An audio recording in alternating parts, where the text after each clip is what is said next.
Welcome to HAWK MOOR, the unofficial history of Dungeons and Dragons, Greyhawk, Blackmoor, Gary Gygax, and Dave Arneson. I am author, researcher, and game designer Kent David Kelly. If you enjoy this video series, please consider buying a PDF or paperback version of my book, HAWK MOOR, Book 1, The Dragon Rises. See the links below in my description for this video. This is Episode 2, Gary Gygax and Growing Up with Fantasy, covering the years 1951 to 1969.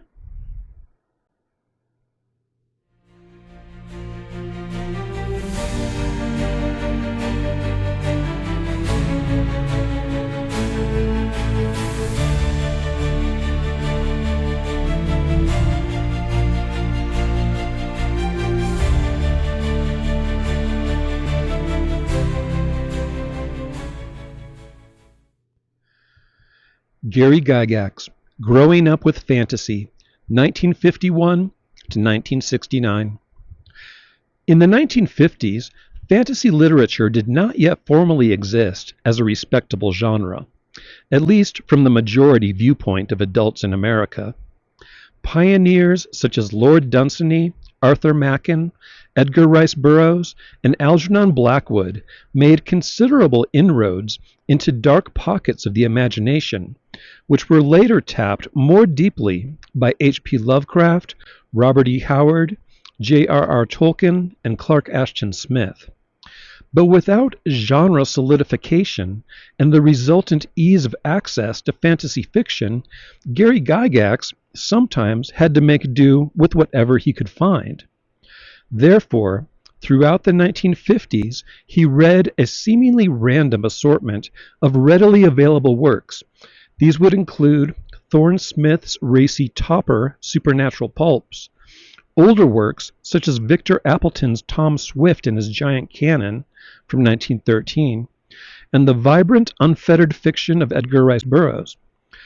Favored tales by Burroughs ranged from the quite worthy Tarzan and the Jewels of Opar, 1918, to the rather more brusque and shameless Caveman and Cave Girl tales of 1913 to 1917.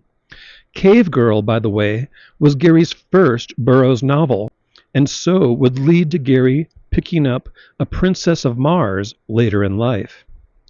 He read many stories by Robert A. Heinlein, John Wyndham's The Day of the Triffids, 1953, and Isaac Asimov's Foundation saga as well, 1951. Beyond science fiction, one remarkable Burdick family favorite was William Clark's The Boy's Own Book, a complete encyclopedia of all the diversions, athletic, scientific, and recreative, of boyhood and youth, London 828 and the Boston edition 1829. This huge crafty tome is basically a 19th century survival manual, its ideals perhaps best represented today by spiritual successors such as The Boy's Book of Adventure and The Dangerous Book for Boys. This voracious reading of speculative fiction and other adventure works would continue unabated through 1956. Then, Gary felt that he had finally caught up with most of the published classics written up to that point. He read, as he said, literally thousands of sci-fi, fantasy, folklore, and mythology books during those formative years. He once also mentioned that he read, quote, about every book of fantasy and science fiction published in the United States, and by the tender age of 12, he wrote separately, I was an avid fan of the pulps, and I ranged afield to assimilate whatever I could find which even vaguely related to those exciting yarns. Meanwhile, I was devouring ancient and medieval history, tales of the American frontier, historical novels of all sorts, and the Horatio Hornblower stories in the old Saturday Evening Post. The Horatio Hornblower tales, by the way, ran prominently in the Post in 1951, 52, and 53, with a smattering of dates before and after. Gary even went back in time, as it were. As he said, I bought used pulps so as to read back through the entire 1940s and on era. That's why I included so extensive a reading list in the Dungeon Master's Guide. I read and enjoyed and was inspired by a very large number of authors. The finest of these fantasy books, and his strongest recommendations, would be culled into a list which he would publish in the Dungeon Master's Guide of 1979 as Appendix N, with several later additions. Dungeons and Dragons in itself can, in some ways, be considered as a highly complex synthesis of all the Appendix N tales, and also many earlier historical games and books, as we shall see. And there were other inspirations for Gary as well.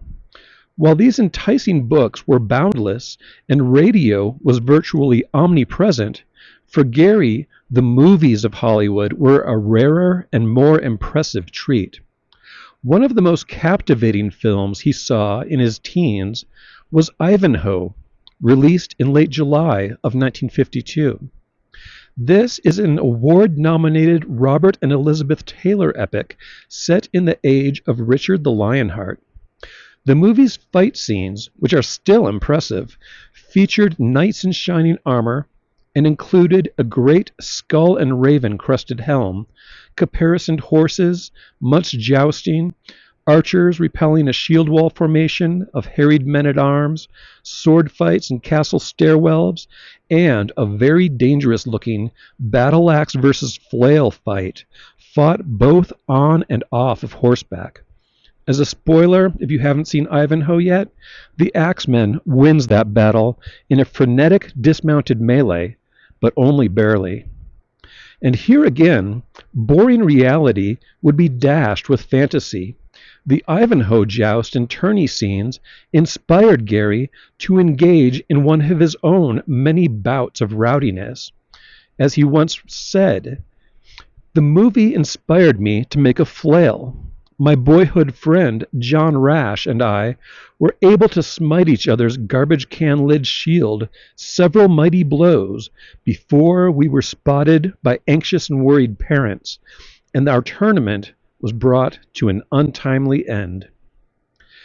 This surging interest in medieval battles was heightened when the famed German toy company of Otto and Max Hauser began releasing their composite plastic elastilin historical figures in 1955.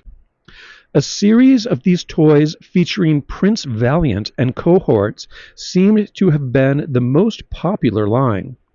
These immaculately painted masterpieces would eventually include the Knights of King Arthur, Huns, Vikings, Romans, Templars, Lansquenets, American Indians, and frontiersmen, all intricately sculpted. These coveted Hausers were little works of art which put Barclays and lesser toy soldiers to shame. Animal, army, and domestic figures were crafted by this company as well. As an example of range and production quality, for example, the company's 1958 lineoplastic Dresden catalog features draft horses in full harness, realistic farm animals, wildlife with accurate fur markings, and a variety of jungle primates as well. It seems that Gary tried to create an early war game using his own toy figures during the early 1950s. As he once said in an interview, "I got into military miniatures when I was in my teens, just trying to make up a game with all of the neat toy soldiers I had." He and his buddy Don Kay tried to devise rules for Gary's collection of World War II figures and tanks, as well as for his 54mm Britain's toy soldiers. The fact that they could only use coin flips instead of dice for combat resolution slowed the game down drastically, and the use of ladyfinger firecrackers ensured that the collection would not have survived too much playtesting. After too many toy soldier and firecracker incidents, Gary and Don Kay therefore abandoned their idea of codified wargaming until a little later in life, when they would discover this concept again in an entirely different published form. Games were not the only events in Gary's life at this time, however. Escapism brought him comfort, and it also protected him from sorrow. He suffered a great loss on January 1st, 1956, when his father Ernst died. Ernest Sr. had been suffering from cancer, and he lingered over the Christmas holidays. It is all too recent in memory, Gary wrote in 2002, despite the many years that have passed. This event and others would hurt him deeply. Later in life, he would sometimes feel that he had lost his way during his final teenage years. Gary never did formally graduate from high school, but he did attend junior college while he was living in Chicago, likely in the late 1950s and early 1960s. He resided in the city near Bryn Mawr and Broadway, where he would live for about 8 years. School was not everything, of course. Gary's competitive gaming habits took further hold around 1958, when he attended the Chicago Chess and Checker Club. However, the veteran players there wanted to play for money, and so Gary spent his time at the Rogers Park Chess Club instead. While working on his education, he enjoyed anthropology, sociology, and English classes. His professors knew he was intelligent, and he managed to make it onto the dean's list and to be admitted to the University of Chicago. Regardless of his further educational potential, when all was said and done, he decided to take a job in insurance instead. That was a few years in the future, however. Throughout his teenage years, Gary was still obsessed with stories. In the early to mid-1950s, he was, as he said, fascinated by castles, medieval history, and secret passages in hidden treasure rooms. He spent his free time creating rudimentary floor plans and maps to supplement the many adventures he read about in his books. As he once said, most of these maps were of castles, or castle-like mansions, with secret stairs and rooms. Such vivid imaginary exploration of fearful secret passageways, however, was never sufficient to satisfy Gary's ever-increasing appetite for adventure. He was, in later life, rather cagey about the details, but it is known that he loved to explore the dangerous multi-level ruins of the Crazy House, more colloquially known as the Oakwoods or Oak Lay per medical journals, or as Gary called it, Oak Hill Educational Sanitarium on Lake Geneva's Catholic Hill. I must give a warning here. There are apparently 2 separate historical sanitarium institutions at least, one at the lakeside and one on the hill. One was torn down and one not. One was being opened in 1884 and 1885, and the other in 1903. So there is a lot of confusion concerning the stories about the sanitarium and the exploration thereof. Some of the tales and directions between these two become conflated in the telling. The record is still not entirely clear, and I am hoping to make this distinction clearer in the future episodes.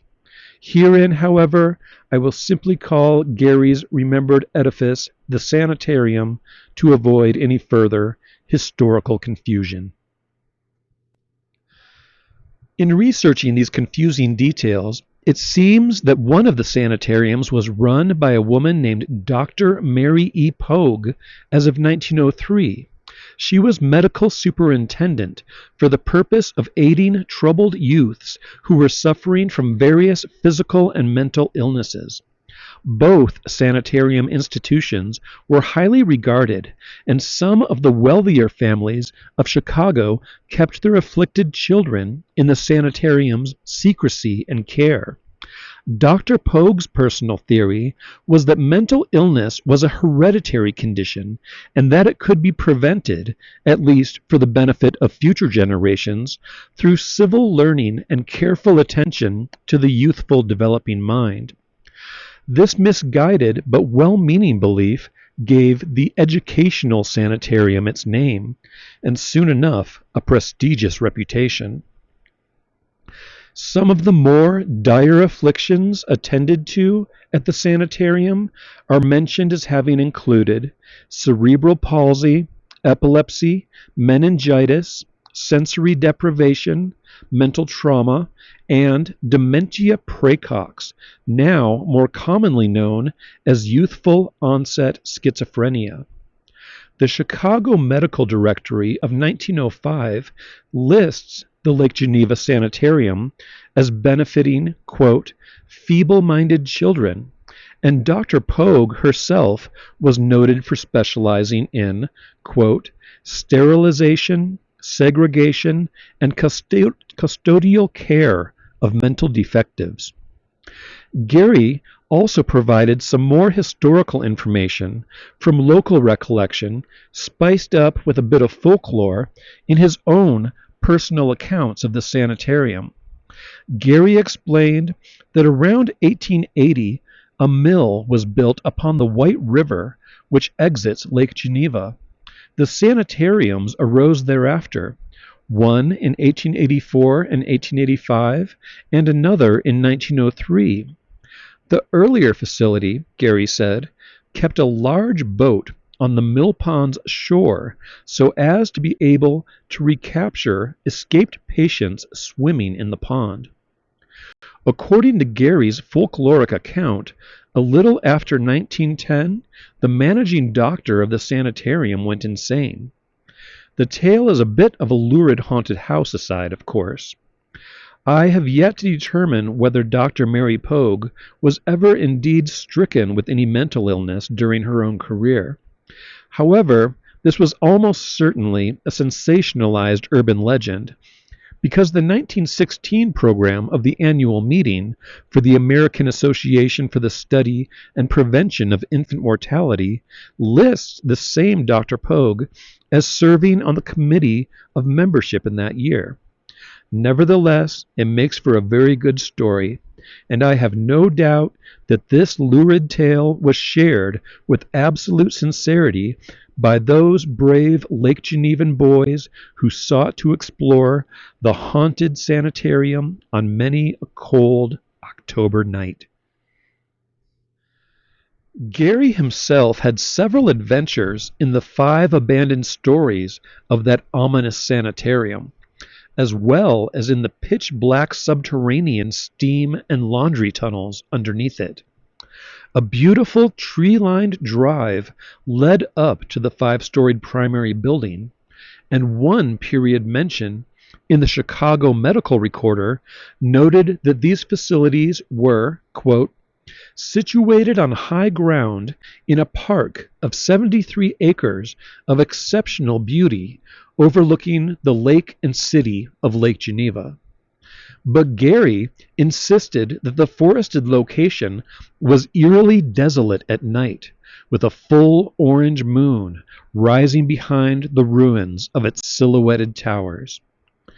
Around the autumn of 1949, Gary and 2 friends entered the sanitarium on a dare. The other boys wanted to catch pigeons for sport, while Gary, eager to prove that he was not afraid, although he was, and very much so, decided to tag along. Inside, the beautiful sanitarium building had once been replete with paneled walls, marble floors, gold and silver fixtures. Most of the more portable prizes had been vandalized and stolen long before Gary's time. The jaunt that night went off without a hitch, and Gary's craving for more venturesome sallies in the future eventually grew omnipresent. Several of the building's features would later inspire Gygax's rendition of traps, tricks, and secret rooms in his own Castle Greyhawk dungeons. The sanitarium had a mechanical elevator for the transfer of patients from floor to floor. The nearby laundry facility was connected to the sanitarium by an underground tunnel which was difficult to find. The central bell tower may have inspired the Castle Greyhawk endless stair, which spiraled from the heart of Gary's own imagined castle. The sanitarium building was also said to have featured several sealed treatment rooms which could be flooded with smoke to knock any rampaging inmate unconscious. Another makeshift locale the daring boys called Big Mike's Secret Room. This would later inspire Gary to fill more of his fantasy dungeon maps of his own devising with sliding walls and secret doors. Clearly, it would have been very easy to imagine the ruin of the sanitarium as being filled with shadows and monsters, too. On one occasion, along on yet another dare jaunt with some friends, Gary was prowling about the ruins in the middle of the night. Suddenly, there was a huge crash, perhaps a wild animal or another imposter shifting the debris around, and everyone but Gary leapt out of the shattered windows, leaping from some 8 to 12 feet off the ground. Fortunately, despite the fear and terror, no one was badly hurt. In another different sanitarium adventure, Gary and company finally discovered the blind and nightmarish maze of tunnels awaiting beneath the ruin. And so his first ever dungeon crawl began. Using penlights to pierce the shadows, holding their collective breath, and pushing spider-infested cobwebs aside, the boys explored much of the claustrophobic labyrinth, which, as they soon learned, really did stretch beneath and beyond the main building's massive structure. Feeling reckless, Gary also climbed all the way up to the roof, where he almost got arrested by an exasperated patrolman who was likely reduced to shouting threats at Gary from ground level some 60 feet below. Another time, he nearly saw friends fall to their death. And once, when he was trying to impress a girl, it was almost Gary himself who fell. He never forgot the place, nor the delicious fear born of these dangerous adventures. Gary once wrote that the asylum ruins, quote, were very influential in inspiring the Dungeons and Dragons game. The place had the tunnels under it and secret rooms created by the boys who haunted and explored the place. Such places were needed, for the police took a dim view of us being in the building. If anyone has any doubts, Gary wrote, about where much of the inspiration for Castle Greyhawk ruins and dungeon adventures came from after reading about the Oak Hill Sanitarium, well, then I have failed in communicating. There were other clear influences for Castle Greyhawk as well. When Gary and his friend Tom Keogh, or Kia Tom, as he is known to Greyhawk gamers, were both teenagers, they created a secret imaginary torture chamber in Gary's basement. In doing so, they painted the door to the root cellar gray so that it would blend in with the dimly lit wall, thereby making a perfect concealed door in later Dungeons and Dragons terminology. This newly concealed door was locked, and a second, more secret entrance was created by removing a block from the farther concrete wall. This setup was probably inspired by Big Mike's improvised secret room in the sanitarium, which had, in turn, been devised to frighten friends as well as to offer emergency sanctuary from the annoyed policemen who were sent in to hunt the death-defying boys, for their own good, of course. Tom Keogh and Gary also created rope manacles for their own torture chamber and fastened them to the wall. Soon thereafter, however, it seems that there was almost a nasty incident involving two other boys and a young girl who had been taken into the secret chamber, but fortunately Gary caught these miscreants in time and threw them out. In doing so, he learned not to hold any underage parties while his parents were away. Such risky youthful adventures had finally been reined in by the time that Gary discovered board-based war games. This was during the Christmas season of 1958. At that time, he purchased the Avalon Hill game called Gettysburg at the Chicago bookstore Crotches and Brentano's. This game's price was $4.98. This was a princely sum when we consider that the equivalent would be over $40 or $50 today. The game was in fact so expensive that Gary and Don had to save their money before they could afford to jointly purchase it. Gary played the Gettysburg game endlessly with his good friend Don. As Gary would later comment, Gettysburg sufficed to make me a lifetime convert to board wargaming. Entranced by this new and safer diversionary venture, Gary and Don kept playing the Civil War game and exploring its full potential. They did this a lot.